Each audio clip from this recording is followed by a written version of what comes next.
Hello, what's up, everybody? Welcome back to another episode of the FN Story. Before we get started, make sure to go check out Comp Awards FN. We're gearing up for the end of the year competitive awards for Fortnite. Make sure to go check those out. And let's dive right into it. We have a awesome guest today, TeeChurch. What's going on, man? How you doing, man? It's good Uh, to be here. hey, I'm doing well. It's been a good day. My baby got the best night of sleep that she's gotten so far. And I'm sure my wife heard me say that and is like, you don't get up with the baby anyway, so why does it matter? Now, Yes. She's really going after you, huh? no. She's awesome. She's great. Yeah. But got to keep it fair. I don't Right. help out at night. I help out during the day. Anyway, Of course. what you been up to? I see you've been posting some content in your Discord, some YouTube videos. What's going on? Yeah, so I mean, obviously, I think I got started to get recognized in the community for working with grand finals level players and eventually kind of worked my way into working with tier 1 pros. But recently, with just the way that it's been after Copenhagen and everything, I decided that I wanted to get more into content as well. We talk all the time about players and making, the players making content. But I think it's equally as important for other members of the community to be making content as well, because I think it's more like it gives you more longevity in the space. Yeah. There's no telling like how long the prize pools are going to continue to be what they are, and if you want to really like be in gaming long term, I definitely think content is kind of the way to go. Yeah, 100%. You can only be good at the game for so long. Like, regardless of if that's 10, 15 years, maybe you bag out and you're done by that time. But ultimately, like, to create a career in this space, people have to know who you are. So that content being forward facing is the biggest part. And we've seen a ton of players do that. It's awesome to see you doing it. What, as far as like, why did you start getting into coaching? And for anybody listening, TeeChurch is a coach. So that's his perspective on this, now also creating coaching content. But why did you get started doing all this? Yeah, so that's actually something I haven't gotten to talk about a lot. And that I love talking about because when I first started out, I was, playing the game. I had been scrimming a lot, playing a lot, like developing my skills as an IGL, and I got to a point where I was, in some higher level Discord, like scrim servers, and I was streaming one day. I was streaming the scrims one day, and I got absolutely obliterated off spawn by a couple of players. And they came into my chat, and they were chirping a little bit, and so I just started having a conversation with them, and they're like, throughout that conversation, like, hey, you're like really smart. Do you think you could help us VOD review? And then that turned into I went from VOD reviewing with them to actually live coaching them, and kind of worked my way up, and then like, so it was just something that kind of happened. People were like, hey, Mm, you're pretty good at this, and I was like, I see this as an opportunity for me to kind of like help give my knowledge to other people within the community, and that was something that obviously felt good, right? Because it always feels good like helping people. um but yeah, that's kind of like how it started out, and then one thing led to another. I think I went to DreamHack. It was the first DreamHack after COVID. So DreamHack Dallas okay. back in like 21 or 22. I don't remember I think which. that I don't would have remember. been I think it was 22. 21. Yeah, yeah. Maybe? Yeah, it would have been 22. It would have been 22 Yeah, because yeah, because June, they didn't release their like COVID restrictions until 22. right. So I went there. I knew like quite a few like good players in the community at that point. And then when I was at that DreamHack was when I actually met Ritual, and who I think everyone knows who Ritual is now because he played with Yeah. Reet last season. And um that was when I met Ritual. I started working with him in TK, and then one thing led to another. I was posting a lot on Twitter as well. Like, I think content too, like how active I am on Twitter and other social medias, like definitely contributed to me being able to get in front of a lot of good players. I think that was like the big reason, like, because if I hadn't been as active, and honestly, if I hadn't chirped the way that I do sometimes on social media, I don't think I would have gotten in front of those players. So it's definitely gotten me into some trouble at times. But I think that's just part of who I am. Like, it got me in front of those players. It got me those opportunities. So like I'm pretty thankful for that. But yeah, so I got in front of Trippern. I was able to help Trippern out with some general prep and VOD reviewing, like heading into Invitational, and then one thing led to another, and obviously I continued from there. Cool, cool. That reminds me, I need to reach out to Trippern. He told me to reach out to him after Globals to come on Yeah. here. So thank you for that reminder accidentally. No, Tripper, as far as like his personality and everything goes, I know we have our we've had our personality clashes, I think, but Trippern is he's a good kid. Like he's got a good mindset. He works hard, and he honestly has a very personal personality. He'd be a great like guest for you to have on the show Yeah, because he loves to talk. it reminds me of NPen. He's like the EU NPen. Loves to like troll people and have Yeah, fun and mess around yeah, on Twitter and stuff. So yeah, I'll reach out to him and see how that goes. But you also mentioned, you like the chirp, and I do want to bring up this whole, because there's this fine line of coaches are allowed to take credit for their players' success up to a yeah, certain point, and then yeah, it's like everyone attacks the coach for then taking credit for the success. And from like my perspective, I'll give you my perspective before I let you kind of share how you feel about this. But you kind of have to claim the success at certain points. And now that is going to obviously not reflect everything that's gone behind the scenes, and that's ultimately all the work. And some coaches like, oh, I let my players placements speak for my success, but ultimately if they place well, and rarely if ever do players give credit to great coaches and coaches that have helped them for years. But like, you've helped somebody for months now, maybe they tweet your name out once, and like that's how you create business for yourself and get clients, is that recognition for that. So I think it's necessary, but the fine line for me is like, I don't know when it goes too far, but I feel like when you read something, you kind of know. And then it's yeah. like, okay, you're basically saying you played for these people, and that's absolutely not what happened. But Of course. I can respect all the work and time that went into this, because you don't get as much recognition as the players, and that's how this works. It's kind of what you have to deal with. But what's your whole perspective on coaches and taking credit for the success of players? Yeah, so I mean, well, it was a lesson that I think I kind of had to learn. I think, well, and kind of what frustrated me at times was that I felt like there was a lot of work, a lot of guiding, a lot of leading that I was doing for my players that wasn't being recognized. And that was where I got frustrated too. And that's where like I would say certain things on social media. But I think if you look back, I think that the it's something that happens in tandem, right? So like you're a team. Mm-hmm. So like coaches should be recognizing the players and the hard work that they're putting in, and then in return, I think that the players should be doing their best to understand that, hey, like if you want someone to be there full time and to be helping you out as much as they possibly can, like they need, number one, a stable income, like they need the ability to support themselves, and number two, they need your support, and whether that be through social media helping them generate a following or helping them bring in new business. Like we need that because this is at the end of the day for somebody like Bloodx, for somebody like Chocolatin, for myself. And that's a big reason too why I'm getting into content, is because like the income hasn't been as stable, right? And I see a more stable path for myself forward with content.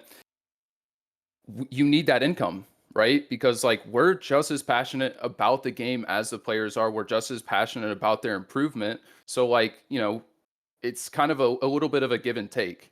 You know what I'm saying? And Yeah. so I know for me, especially early on in my career, that was something that I was pushing for and something I felt like I wasn't getting a whole lot. And so maybe I pushed too far at times. I definitely think that there was a knock against me of like I'm taking too much credit for my players, which I think it kind of feels good to talk about that and be able to say like, hey, this is why I was doing that. And if you look back at a lot of my tweets, like the ones that get remembered are the ones where like I was saying how good I felt I was at my job, and not the ones where I'm actually giving credit to the players. Because if you go and look at a lot of the tweets like that, I did that like throughout my career. I actually Right. did this for myself recently. I like went back and I was going through my Twitter and I was like looking at old tweets that I put out, and I was like, like, because I do reflect a lot. I'm somebody that I want to continue to improve and get better at in all aspects of life. I don't like doing wrong by people, you know what I mean? Yeah. And so I've looked at those things and I was like, I especially after Hammer season, right? I think that was one of the tweets that got a lot of traction, a lot of attention, and that made people kind of look at, kind of side eye me and be like, okay, like what is this guy's problem? Um, was I if you go and look at the actual placement tweet, I talk about how hard Brycx worked that season because he did. And I talked about how good of a player Chubs was because I knew going into that season how good that duo was going to be. And I don't think anyone else did. So I think I did that stuff. But I think what gets remembered is the stuff that gets the most views, right? Because Yeah. me chirping and talking shit, obviously it gets people riled up, it gets the emotions hot, and I have more people replying to those tweets than I do the ones where I'm being more humble and being giving credit to the players. Well, and on the internet, people just love to bury people. Like it Yeah. people play the game of like, oh, it's fun, to just like fuck with this guy. And Oh, even if absolutely. people don't necessarily agree, if people are piling onto you, it's like, oh, this is easy. Like, let me just help pile on to the guy. But it's cool to Well, see the it growth. feels shitty. Oh It yeah. feels shitty when you're the one getting piled on. I'm not gonna lie. I mean, it takes a very and that was something that I had to build throughout my career, and that's why I think I'm more ready to get into content because I'm able to better handle that criticism now. I think Mhm. because I'm gonna say stuff wrong. Like that's the nature of getting into content. Like I'm going to like I'm a human being. Like I'm not perfect. I have a lot of shit that I do wrong on a daily basis. Um, and so I know that going forward, I'm probably gonna get shit wrong and people are probably going to hate on me at some point, and it's just like, okay, well, how am I going to deal with that? How am I going to handle it? And yeah. Yeah. The best, like the way I deal with it, granted I don't get a ton of hate, but like I have at times, especially when you like stand up for something you believe in and it's like wagers are bad, and then every wager kid's like, you hate Fortnite, you're killing the game. It's like, okay, relax, chief. Um It's like, but no, I just don't want to promote a gambling addiction. yeah, well, and also it's, you guys are all like 14, 15-year-old kids. I'm almost 30 now. I have my own child. Like, I don't really care what children say anymore. And it's gotten to the point where I respect the pros, I respect what they do, but I like being one step removed from everything. Granted, in your position, you're in the trenches, so it's very different. And I would love to like, how do you handle that, right? Because I've dealt with players in the past, and that was something that I've actively tried to stop doing. And the thing that brings this to mind is, I don't know if you saw 50's tweet yesterday, and he essentially said, dude, I tried for a year to make this work, to work with players, but players have been unprofessional. They don't want to invest in the content, in building a brand, in everything surrounding this like I want to. So now I'm going off and doing this myself. And I've I, had the same issues as 50 as a coach, to be honest with you. that makes sense. And I think that's part of the reason why you look at somebody like Bloodx. I think that's part of the reason why he's so good and recognized as like a top coach or the top coach is because he doesn't give a fuck. Like he's gonna sit there and fight and argue with the players and be like, get your fucking ass on the game. Otherwise I don't want to deal with you. And I think that's something that he does. I've studied a lot of these, because like I said, I mean, I'm somebody that is very focused on self improvement. I talk about it all the time on Twitter, whether it be about like psychology, just general improvement, mechanics and aim, which gets a ton of. It's funny how much like ridicule that gets. Players saying that it's pointless, and it's like, think about it logically for a second. Like, stop making an emotional argument. Like, just because you don't want to do it or you don't believe in it, that doesn't mean that it's useless. Or it wasn't a part of like your the way that you came up, right? And like Mhm. I understand their side of the argument, but it's also like you're not gonna make me not believe in it. But no, I mean I think that's part of like being, and I think that's another reason why I'm moving into content is because like I'm getting too old. It is exhausting having to sit here. Yeah, I'm 26 now, man. I'm gonna be 27 next year, and when I shave the beard, I don't necessarily look it, but I'm getting up there in age, and I just don't want to sit here and argue with kids on the internet anymore, dude. Like, I don't know.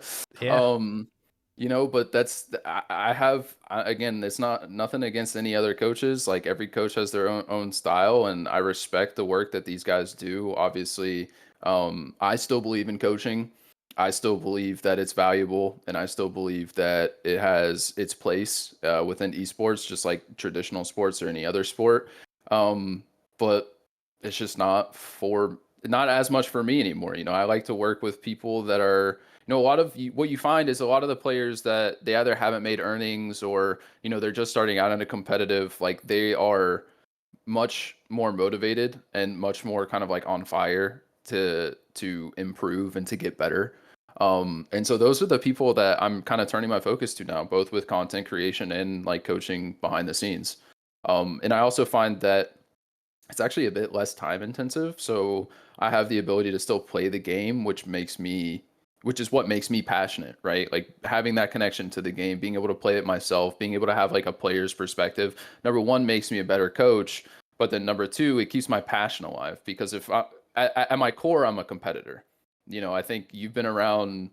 I think you've actually known me, or at least heard of me, since like Boomer Cord, and I know you've been active in leagues, so some of those like old man discords, where I Yeah. kind of like got my start.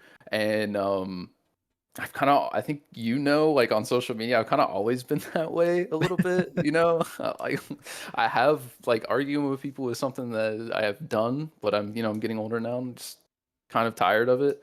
But that's something that, like, I want to be able to do. I still want to be able to compete. Like, that is who I am at my core, as a competitor. I enjoy having that outlet of, hey, I can go out here and try to prove myself. Well, I think that drive's important because if you want to improve, then it also helps you focus on helping others improve, because then you're like not only ideating the steps, but you're also doing them in theory Yep. to then put them in practice. Be like, yo, guys, I did this thing.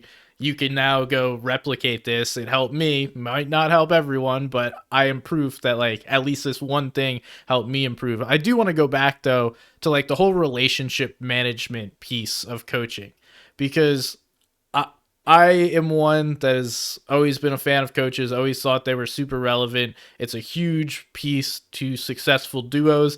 And I want to say last year was like the first year we really saw coaches come on and be like prominent. This year, it's been super in your face of the teams that work with coaches seem to succeed so much better than the teams without them. Granted, there's a few special ones that can get away without it, but for the majority of top teams, now everyone seems to be working with a coach. And like, what is that part of relationship management? Like, how do you make players play together well and like understand each other, as well as like implement your own piece into the relationship between a duo, I guess.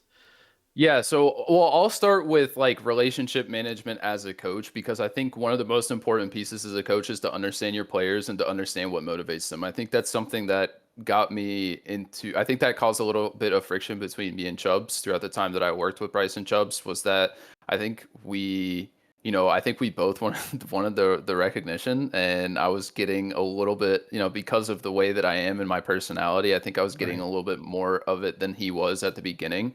And from the perspective of managing my relationship with Bryce and Chubbs, that was probably the single biggest thing that I regret. Like, is because I didn't have a good grasp or I was basically blinded by my own ego to seeing that, hey, I might need to take a step back here and promote these guys more than I'm promoting myself. And so the way I kind of view that is just to understand, you obviously have to spend time with the players, so that you have to engulf yourself in the culture, so that you're kind of one of them and that they trust you. And then from there it just becomes about, okay, like, what is going to motivate this kid to do what I'm asking him to do, and then you kind of have to pull the strings a little bit. And then as far as like looking, there was that was kind of what I was looking at when I matched up, like the first part of your question as well. I was looking at when I matched up Reet and Ritual, right? Because I knew with Ritual that he really he wanted to be a really good fighter. Like he wanted to be that kind of top tier overall player, where he knew like he was a good fighter, but he's also a good IGL and he excelled in terms of his game knowledge. Which I think he's getting a lot better at, especially since like I first met him. Um, but he also always played well with like controller players, and he had a very kind of like chill, laid back type of personality. He's not very outspoken. And Reed's kind of the same way, so I figured they would probably mesh well together. And I think the thing that I encouraged in my time working with them, the thing that I encouraged Ritual to do the most was actually to put Reet on a leash and actually to speak up more. Because I think that's a valuable piece of being an IGL, is to be able to speak and use your voice and not feel bad about being a dickhead at times. Because if we're talking about competing and succeeding and winning, like Cooper and Miro just won $500,000 a piece. We're talking about big time money that can, if you utilize it right, can set you off onto a career path where you don't have to work a standard 9 to 5. And honestly, if you do it right, you could be retired by the time you're 35 or 40, or even younger. We look at Tfue, who's pretty much taking his money and he's going out and he's enjoying life, which is another thing that has been kind of blowing up in Fortnite Twitter recently. But Yeah. yeah, I mean, those are the things that I kind of look at, is just, okay, like how, what motivates these guys? Where are the how can they better fit into their role? And what are the portions of their personality that need to shift in order for them to succeed? Those were the kind of the things that I always looked at. With Bryce, when I was working with Bryce and Chubs, those things were always kind of there.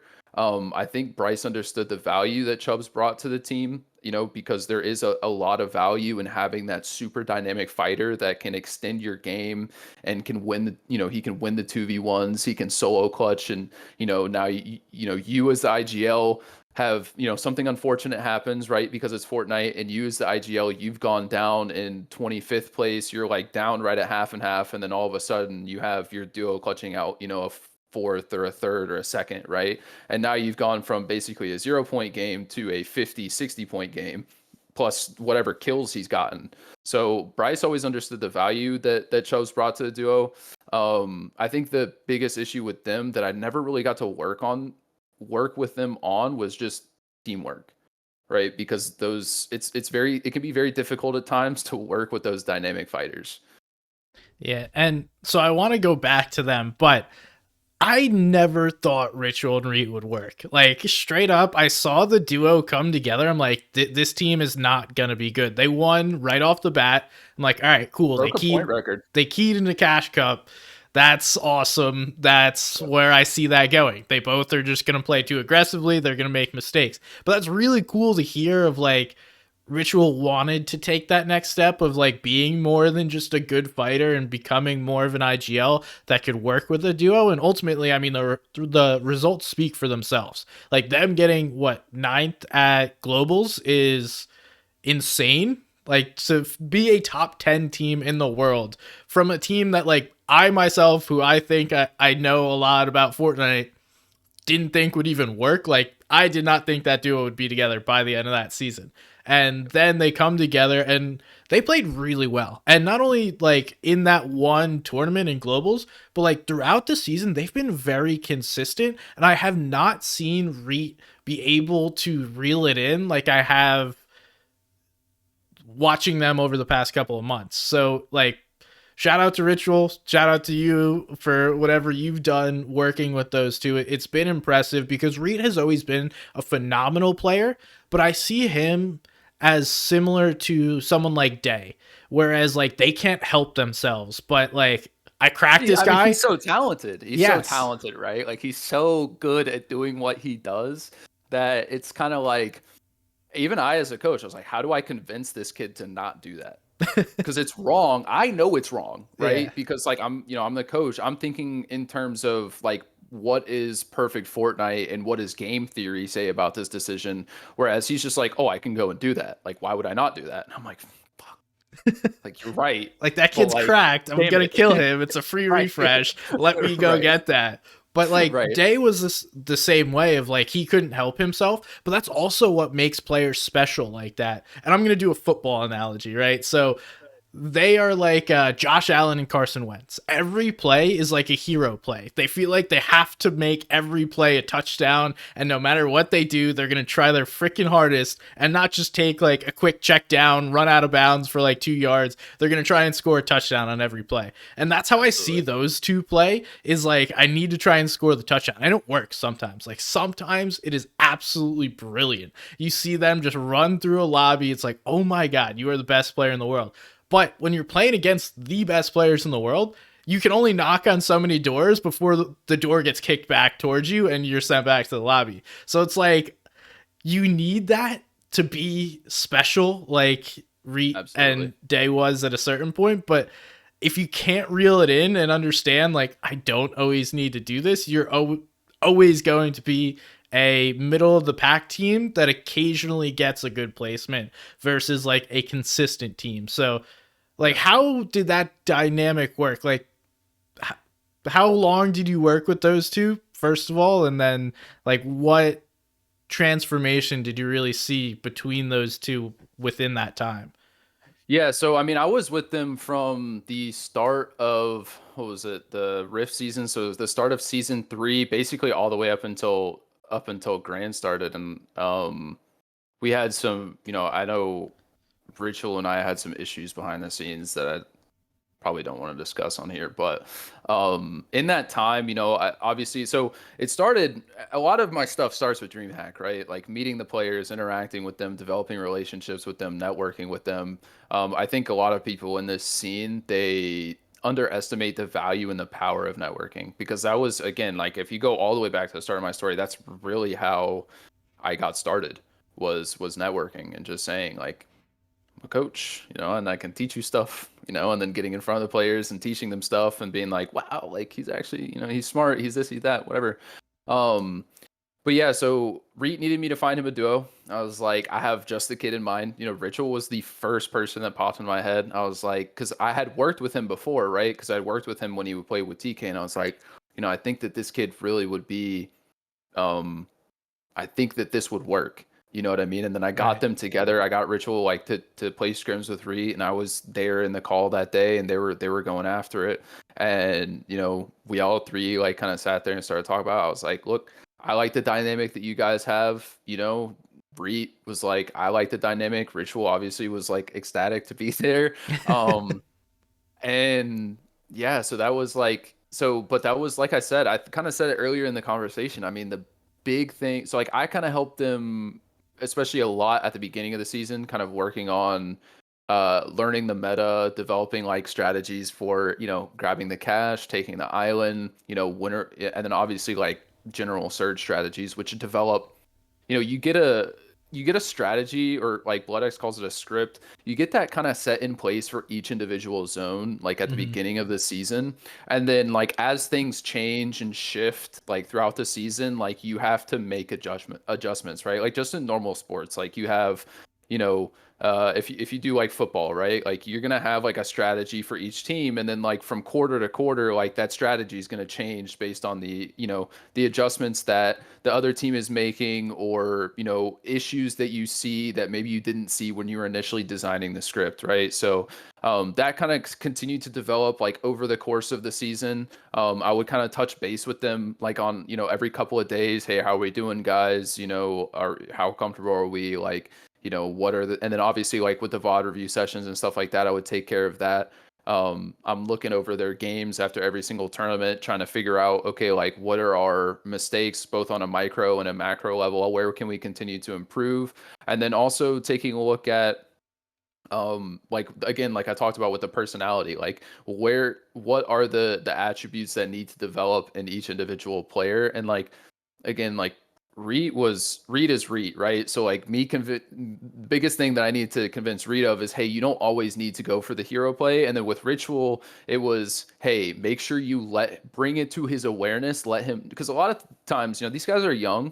A lot of times, like I don't think they have the awareness when they're doing certain things, right? Like they may not know that like 3 steps down the line, like why that decision may end up actually like screwing them over. Right. You know what I'm saying? So, and as the IGL, like I'm kind of trusting you to be able to look long term and see that, right? But like it's kind of on me a little bit too as a coach to be able to continually harp on you to understand that, hey, like that's your job, that's what you need to be doing. You need to be thinking 2 or 3 steps ahead at all times.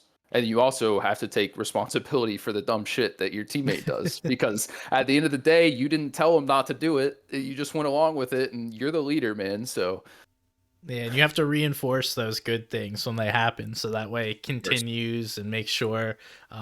But yeah, I mean, with the young people too, they're not even fully confident in themselves, so like it's very hard for them to be confident in like their decision against somebody. I remember myself at like 16 years old. I didn't know who I was. I was trying to figure it out, and I was influenced by all the people I was friends with in high school, and that was kind of that. And I can't imagine playing for like hundreds of thousands, if not millions of dollars the with pressure, man. other people and then having to be like confident in the decisions that I make. So it is very difficult and I can't imagine that, but it was awesome to see that team succeed as much as they did, and did not expect it, like I said, but I love those surprises because every season, every year, there's those players that make a jump that you never thought was going to happen. And that leads me back to Brycx and Chubs, which is arguably one of the best duos in North America over the course of the year, which is insane because not many people even know that they have played as well as they did. Then when they finish sixth in globals, it's like, oh, who are these guys? It's like they've had single digit placements every single season pretty much. So you worked with them up until this last season, right? Yeah, Um, basically up until Copenhagen. And you can see I'm getting a little emotional over that one because like those are my guys, you know what I mean? And Hell even if yeah. they don't want to work with me as much anymore, um, the things that we accomplished together were really special, and I'm proud of those guys. It's awesome to hear. They have like surprisingly to me, they've played really clean Fortnite, which you don't expect from new players. Typically, they come on and they're just like a fragger. I mean, the perfect example of it is Kanata, right? Kanata came on Mechanical Demon, then kind of starts to understand more how the game's played. You can't just W key everyone, you can't just be more mechanical than everybody, and then you learn how to IGL, and then you become like a great overall player. But like those two surprisingly have been, at least this entire year, really good from the start. Um, just like talk to me about how they've accomplished what they did and what you saw from them in the time that you worked with them. So I know with Bryce in particular, he's always been high ping, so he's always had to rely on his brain. Like he's always had to rely on figuring out ways to outplay opponents, and that kid. I I have a connection with Bryce because that same kind of desire to like prove yourself. Um, we actually talked a little bit, and I don't want to reveal too much about his personal situation, but I can just talk about kind of like my side of things. Was like, a big thing for me was like proving to my parents that I didn't need to work a traditional job, right? And like I've always been a bit of a rebel. I've always kind of gone against the grain, and I've always been the type of person to say like fuck you, like I'm gonna do things my own way. um and the Bryce has a lot of that in him, a lot of that in him. And so he and I connected a bit over that, in some conversations that we had behind the scenes. But just seeing like how that propelled him forward and the work that he would put in. And I look, just like how I'm saying, like there comes a point where like when you're young, like you can allow that to motivate you and propel you forward. But as you get older, like it's exhausting. I'm not gonna lie. And like I will say, like I've gotten to a point, even when I was coaching, like it is starting to get exhausting. And so like I wanna, now I'm kind of focused on figuring out how to conserve my time because I want to have a life Wait, what do eventually. you mean is Um, exhausting? so well, because of the amount of work that you put in, like Gotcha. Bryce was like morning to night, like he would get up, get on his computer, and just start working. And he just didn't stop like that. Like there was never a time where I was around Bryce where it wasn't something that was like he wasn't VOD reviewing, playing wagers, scrimming, like. And so for me it was like, okay, I just know I have to go hop in a call in this Discord server and he's going to be working and I can just talk to him and we can do some work together. And there was definitely some times where I wanted him to see the value that I was providing, but it was like I can't make him see that. It's like when I'm there and I'm trying to drill you and tell you things, like that's part of like the coaching process. And I think I'm kind of going off on a little bit of a tangent here because I All do good. want to address how coaching is viewed in the community and that it's strictly about teaching and it isn't always about teaching, right? Like you can know all the concepts and lack the awareness to understand when you're applying a concept. So like that's also where coaches help out is saying like, hey, you're the extra set of eyes and you're saying, hey, like that's part of drilling is saying, hey, like you need to focus on this because you're not doing that and it's going to impact you negatively later on. But like I said, every time I was in a every time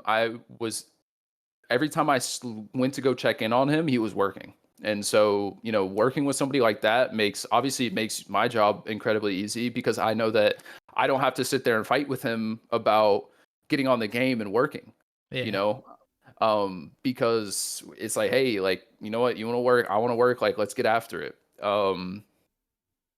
And yeah, so I mean, I think that was probably like the biggest thing with him was just how hard he worked. And Chubs was kind of the same way. But Chubs focused obviously like on different things. Like he was always playing ranked. Um, he was always playing creative with his friends, doing that kind of stuff. So there's different sources of motivation for the both of them, but they're both worked incredibly hard. Yeah, classic IGL fragger, between the Right. two, where one is always trying to like watch and learn the game, the other one's like, nah, I just gotta crank and shit on kids as much as I can. Yeah, yeah, and I kind of tried to get both of them away from that and to because they were doing things separately, and I was trying to be like, look, guys, like if we can come, and that was my biggest thing, like going into season 3 of last chapter was okay. I've made my mistakes as a coach. I may not have been the best leader at times, but it's time for us to come together now as a team and like you guys get to save time, right? Because now we're doing things together and we can start to schedule this out to where, hey, like we're spending a certain amount of time per day working on these things together. And then and we're truly treating it like a job as opposed to, either, Bryce being over here, like being fragmented, you know what I'm saying? And Right. I truly believe that if I'd been able to get that message through to them in season 3, they probably would have, and this is like a huge vouch for them and how good they both are at the game, but I think they would have won globals. Like if we really if I could have gotten them to work together as a team, like I truly believe we would have won globals. So let me, if I understand this right, essentially that drive, that hunger that you saw from them, pretty much just enjoying playing the game and constantly playing it is like what allowed them to make that leap. Because I'm just looking at quick placements right now.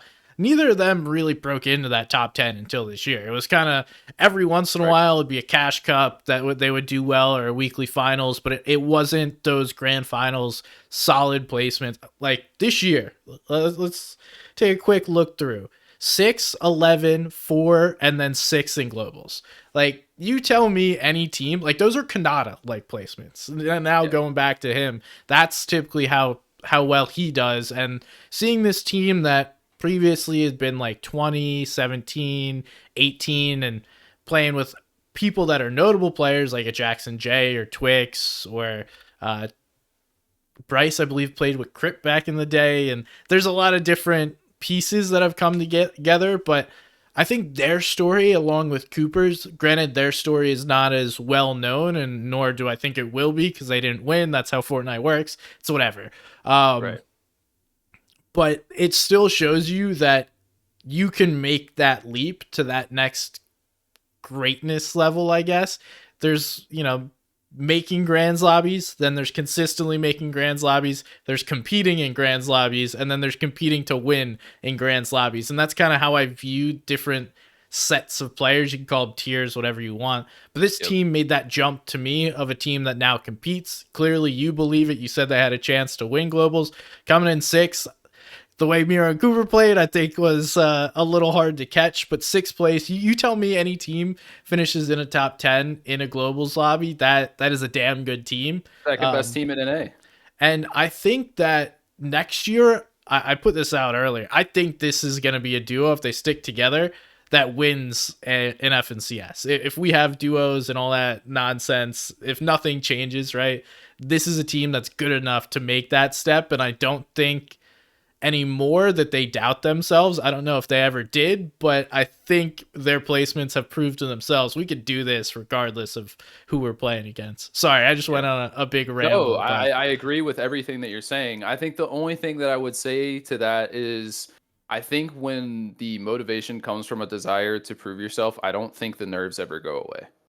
Because like that's something that I struggled with nerves when I was a player, like big time.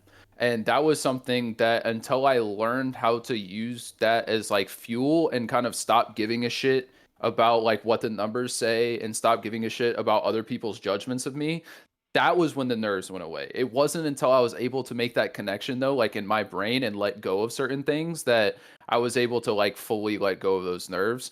And then to add on top of that, I think that if I could say, like, if they end up watching this, which I hope they do, like, if I could say one thing to them, because I don't really talk to either of them anymore, obviously, um, stick together, keep working, and come together as a team. And I think you guys win it all. They know what my process is. I've taken them through that, and I think the biggest thing. Another thing I want to add on top of everything that you just said was the first season, because you could see, like, they started working with a coach, and I'm not gonna say that it was me to like stroke my own ego, but because when they came into that season, they were hungry, like they wanted to learn, and they allowed me to teach them, right? And I think that was one big thing that I missed as a coach was like if the players aren't willing to be open and receptive to the knowledge that you're giving them, it doesn't matter how hard you work. It doesn't matter like nothing else matters mhm. because they're not going to hear you anyways. They're just going to continue to do their own thing until they're ready to receive it. So I think that's the other than how hard they were working, I think that was the big thing too, was being open to being receptive to somebody else coming in and saying, "Hey, this is what I'm seeing from you guys. This is what I think your issues are. This is what we need to improve on. Like, let's go do that." Yeah, I think that idea within a player of like, I want to get better, any cost and anything that is going to be in my way, let's remove it. And just reaching out to want to work with a coach is like a huge step in general because you could think you know everything, but ultimately it is hugely valuable to have another set of eyes, especially someone that I don't want to say doesn't have a stake in the game, but is not like a one to one you arguing with your duo because normally no one is ever going to win those arguments. It's a one versus one, and both of them may be wrong in a situation. Whereas, like, a coach could be like, no, neither of you said what we should have actually done. We need to do X and Y and make ourselves Absolutely. better before that. So I've seen that from a lot of players, and I think that is one of the things that helps players make that next step. One is working with a coach, but two, internally within that player saying, okay, I actually need somebody else's help. I want somebody else's help, and accepting that. When I was working with Elite Esports, that was one of the big things that turned me off of players. Is like, I was offering, hey, part of being with the organization is we're going to give you free coaching. And there was a couple players I spoke to at the time. I'm not going to name them, but they said, no, I don't need a coach. And I didn't even tell them who it was, right? It wasn't, I could have got the best coach in the world to them, but it didn't matter. So having them not even accept the idea of, hey, this person who may not be as good at the game as you is going to also be able to help you and like take that internally is huge. I think the stigma against coaches is gone because a couple of those players that said that 2 years ago now work with coaches, so that changes everything. Well, And I would, I love to and see that evolution of the game where now players are accepting of help and understanding the value a coach brings. yeah, well, and I would like to say, I think, people talk about how quickly Cooper like rose up through the ranks. Ever since I've known him, Cooper's been working with a coach. Yeah. I've known him for a long time. Like I've known him since he started playing with Nani back in chapter 3. He's worked with Captor. He worked with Captor up until, he felt like it was time for a change. He couldn't learn anything else from him. And then, he moved on to Jacques Aladdin. And I mean, obviously you see, you know, and even watching like some of Jacques Aladdin's streams, he did a VOD review stream and he was saying like, we'd only gotten X amount of time to work together. And they're still making mistakes here, and here. And it's like, that kind of reinforced to me that a lot of the stuff I was doing with players was like I was on the right track because I even saw for myself, like, hey, like the work never stops, because Yeah. you're always like, you never play perfect Fortnite ever. You're always making mistakes, And I you think know. the hard thing for some players is they don't see the execution or the results right away. And a lot of times you'll work with a coach for a season, they're helping you create a better, more regular style of Fortnite that can have repeated success, but there's bumps along the road, right? Like there's going to be problems, and some players just Your don't want to placements wait take a that. Yeah, and your placements take a little bit of a like I had a duo that was like a fringe duo. They're like 70s, 80s. I started working with them and I had them start playing like a more regular style and their placement took a dip. Like first tournament, like they got like less points they had gotten in their last tournament because of the way, especially the way that cash cups work. Like you can waste your first 3 games and you pop off and drop like a 20 or 30 kill win and then boom, like you're all the way up the leaderboard. Now all you have to do is play consistent, but it's like if you're waiting until that fourth game to have like a pop off game and then trying to play consistent throughout the tournament, you're always going to be a fringe qualifier, Mhm. right? Versus having that in your first game and then having 9 games to continually like fuck shit up, right? Like and then like when you have that big first game, that's when you get to start doing the qualifying 30 minutes early, qualifying, an hour early, whatever. Obviously most people don't qualify an hour early because that is extremely difficult to do with the current cash cup format, but you Yeah. get the point, right? Like, and they like quit after like 2 weeks and I was like, what the fuck, guys? Like we're doing the work, and I even had the argument with them of like, this is working, like you're playing more consistent, you're playing better, like, and because there was a lot of times I'd hop and call with them and they being creative and they're just like trolling, they're not thinking about how they can actually like improve and get better, and I'm sitting there like yelling at them being like, dude, like stop 50-50ing each other and actually try to win, like please, for the love of God, like you guys are driving me crazy right now. And but yeah, no, I think it's difficult, especially with a lot of them being young. I think they hold a lot of like judgment for themselves. Like if those placements like do dip, like it kind of they take it personally. You know what I'm saying? And Yeah. that's like I get it because I did the same thing, but it's also like long term, like that's gonna burn you out, which is something that I've talked a lot about.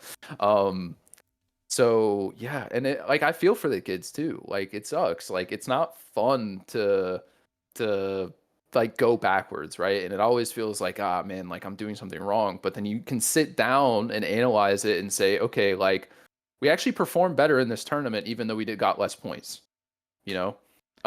But it's just getting them to that point where they can see past like the numbers and the placement to where again, and part of that is like there's only so much I can do. Like they have to be open and willing to receive that information.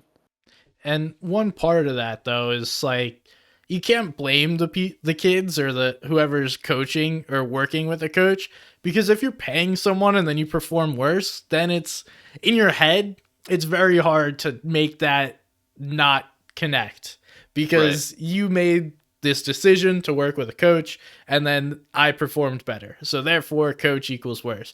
But I also have seen players go from coach to coach, and different coaches have different strategies, different theories about how Fortnite works, and you're constantly trying to like catch up to the next person that's already better than you by learning something from scratch over and over again. And one thing that a lot of people that I don't know, there's not many people that understand there's different theories of how to play Fortnite, and some people just see it kind of as like either play high ground or low ground, and that's as far as this goes. But there's a whole you, for example, coach differently than Choco Laden. Choco Laden coaches differently than Bloodx.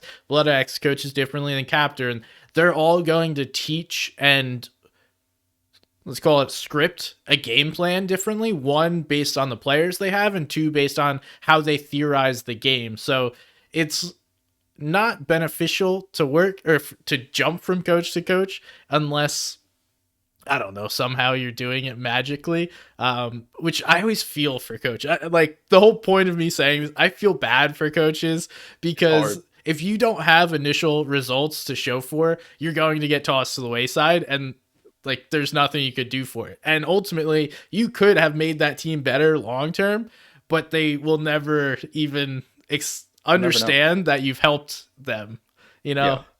Well, and it's like that. That's kind of where the pressure comes in with being a coach. Is like, damn, like, how do I balance this? Like, do I just tell them small things that will like maybe they get better, maybe they don't, or do I scrap everything which is what I did with that duo. So I was like, all right, fuck what you guys are doing.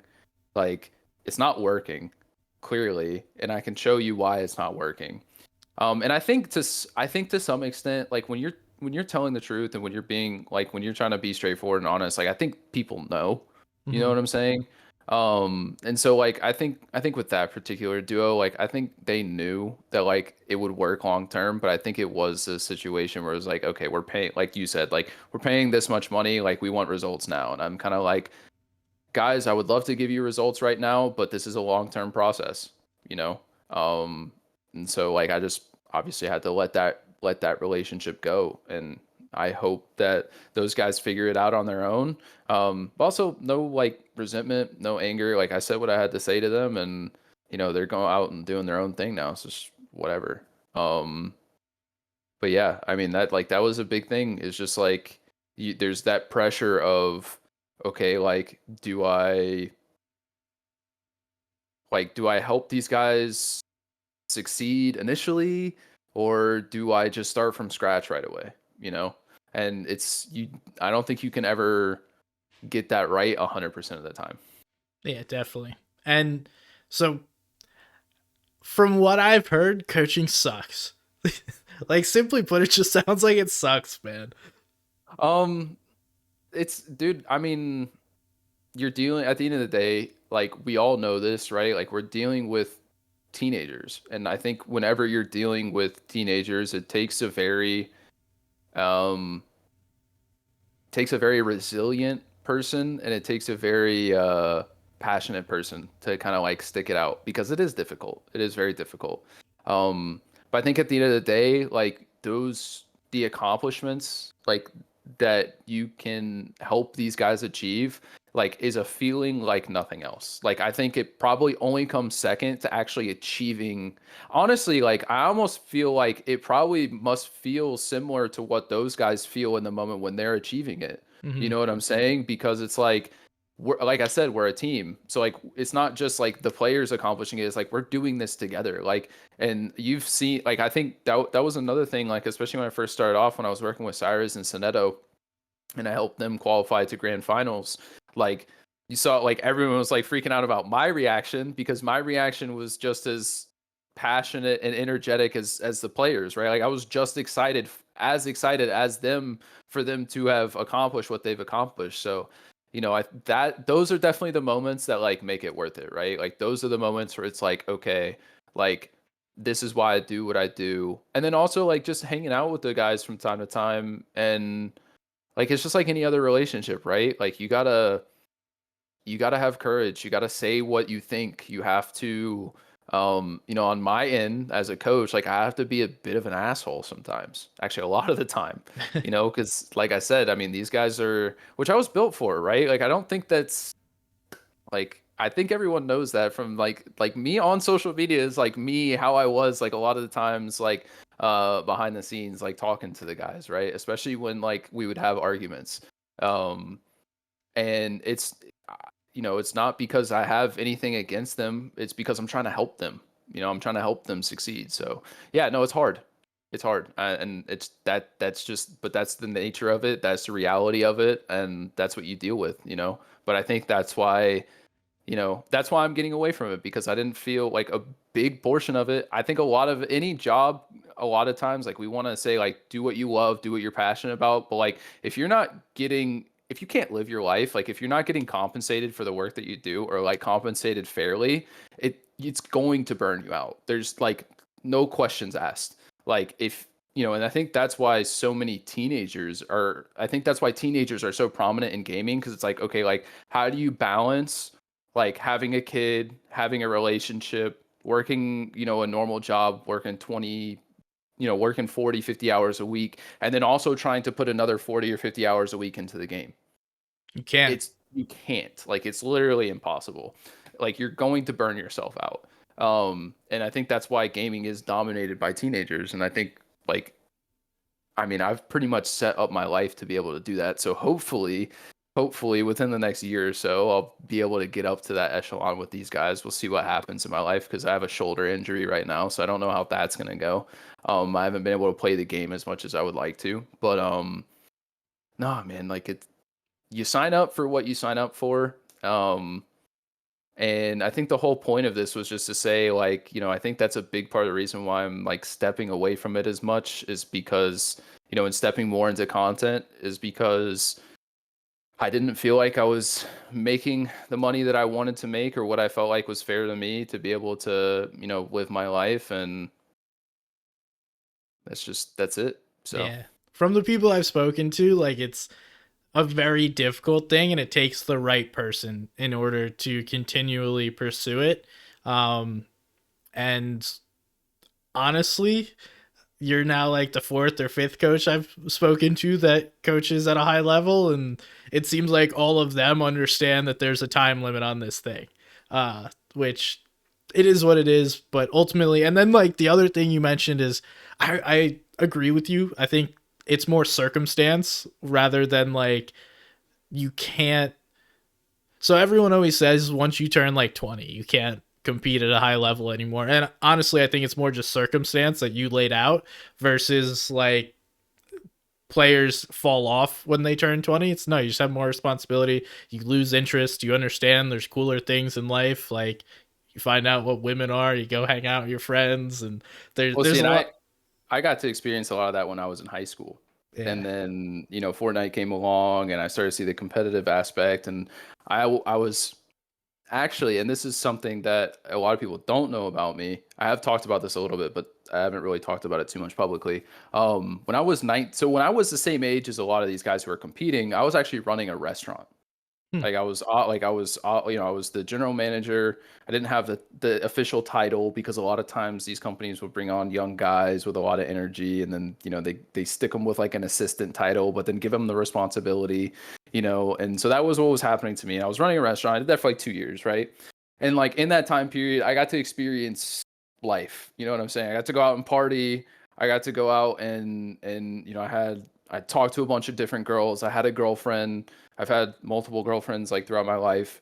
Um, and then Fortnite came out, and I was just like, and I've always been a gamer, since I started playing Halo when I was like 5 or 3. I was pretty young. I started playing computer games actually with my dad when I was like 2 or 3 years old. I started on Recoil, if you remember what that was. I I feel don't. like, oh man, you gotta look it up. It was really cool. It was like a third-person shooter tank game. And it had a really dynamic storyline. It was really dope. But yeah, so I got to live that part of my life, and now I'm kind of like, honestly, like I still love gaming, and I've seen what it feels like to have to work a job where I'm doing 50, 60, 70 hours a week. So naturally, gaming just feels like the path that I want to take and the path that I want to go down, and it's Mhm. obviously got its pitfalls, but there's plenty of people that are my age that still are part of the community. They may not be as like public, obviously. But there's like a lot of streamers are like my age or older, I mean, you look at like the Dr. Disrespect, Swearing, Ninja, like there's still plenty of people that are older that enjoy playing video games. And it's like, if you want to be able to do this daily and you want to get good at it and you're competitive, like you have to do certain things. You either have to stream or create content or, do these other things. And, but yeah, I mean, it is something that, so I think I got to experience a lot of that in reverse, right? I was like, okay, I worked full time from the time I was like 17. I was basically 40 hours a week because I love money, and I love the feeling of freedom. Mhm. Money, it wasn't about greed for me. It was about freedom. It was about like how I only need to make enough money so that I can be free. Like everything So you else could is do like, whatever you want. yeah, everything else is kind of just like whatever. Um, so that's kind of what and I've built this up multiple times throughout my life. And so like I'm building that up. I got to that point when I was coaching and I was like,